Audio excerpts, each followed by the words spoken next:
मित्रों, देश भर में नवरात्रि की धूम है। माता आदिशक्ति की आराधना का पर्व नवरात्रि का आज अंतिम दिन है। माता के नवरात्रि में 9 दिन का व्रत रखने के बाद प्रचलित कथा को सुना जाता है। कोई भी व्रत बिना कथा पढ़े अधूरा माना जाता है। कहा जाता है कि नवरात्रि के व्रत के दौरान प्रचलित कथा का पाठ करने से सभी कष्ट दूर हो जाते हैं और माता की कृपा बरसती है। तो आज भी हम मित्रों माता की प्रचलित कथा, जिसको पढ़े या सुने बिना माता का व्रत अधूरा माना जाता है, आज हम उसी कथा के बारे में जानेंगे। आज हम भी माता के नवरात्रि की उसी प्रचलित कथा को जानेंगे। तो चलिए मित्रों, शुरू करते हैं कथा। नवरात्रि व्रत की कथा ब्रह्मा जी ने बृहस्पति जी को सुनाई थी।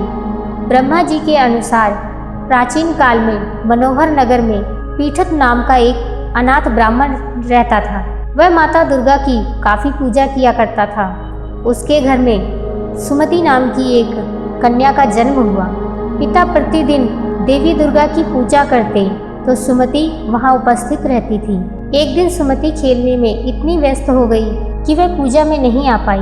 पिता को पुत्री की इस बात से बहुत क्रोध आया और उसने सुमति को बोला, आज तूने भगवती का पूजन नहीं किया, इस कारण मैं किसी कुष्ठ रोगी या दरिद्र मनुष्य से तेरा विवाह करूंगा। पिता के वचन सुनकर सुमति बोली, मैं आपकी कन्या हूँ, सब तरह से आपके अधीन हूँ, जैसी आपकी इच्छा है वैसा ही करो। राजा से, कुष्ठी से या दरिद्र से या अथवा जिसके साथ चाहो मेरा विवाह कर दो, लेकिन होगा वही जो मेरे भाग्य में लिखा है।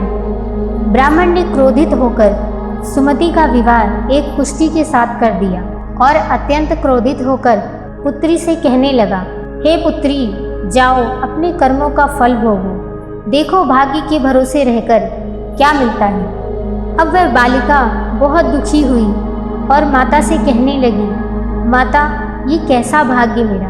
तब माता भगवती प्रकट हुई और बोली कि पुत्री, मैं तेरे पूर्व जन्म के पुण्यों से बहुत प्रसन्न हूँ। तू पूर्व के जन्म में निषाद की स्त्री थी और अति पवित्रता थी।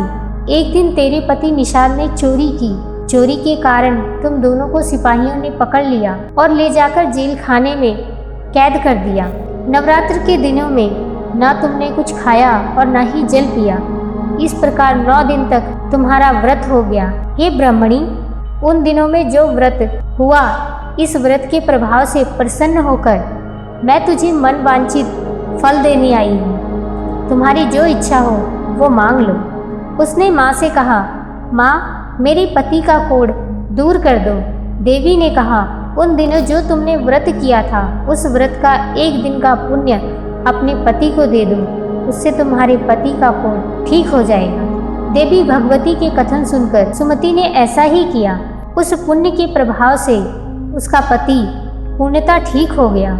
ब्रह्मा जी बोले, हे बृहस्पति, उस ब्राह्मणी की स्तुति सुन देवी प्रसन्न हुई और ब्राह्मणी से बोली, तेरे उदालय नामक अति बुद्धिवान, धनवान, कीर्तिवान और जितेंद्रिय पुत्र शीघ्र ही उत्पन्न होंगे। सुमति ने माँ से कहा, भगवती दुर्गे, अगर आप मुझ पर प्रसन्न हैं तो कृपा करके मुझे नवरात्रि व्रत की विधि और उसके फल का विस्तार पूर्वक वर्णन करें। देवी माँ ने उसे बताया, आश्विन मास के शुक्ल पक्ष की प्रतिपदा से लेकर 9 दिन विधि पूर्वक व्रत करें और अगर दिन भर व्रत ना कर सके तो 1 समय का भोजन करें। घर में घट स्थापना करें और वाटिका बनाकर उसको प्रतिदिन जल से सींचें। रोज विधि पूर्वक पूजा करें और पुष्पों से विधि पूर्वक अर्घ्य दें। खांड, घी, गेहूँ, शहद, जौ, तिल, बिल्व, नारियल, दाख और कंदम आदि से हवन करें। गेहूँ से होम करने से लक्ष्मी की प्राप्ति होती है। खीर एवं चंपा के पुष्पों से धन और बेल पत्रों से तेज व सुख की प्राप्ति होती है। बिजोरा के फल से अर्घ्य देने से रूप की प्राप्ति होती है। जायफल से अर्घ्य देने से कीर्ति, दाख से अर्घ्य देने से कार्य की सिद्धि होती है। आंवले से अर्घ्य देने से सुख की प्राप्ति, और केले से अर्घ्य देने से आभूषणों की प्राप्ति होती है।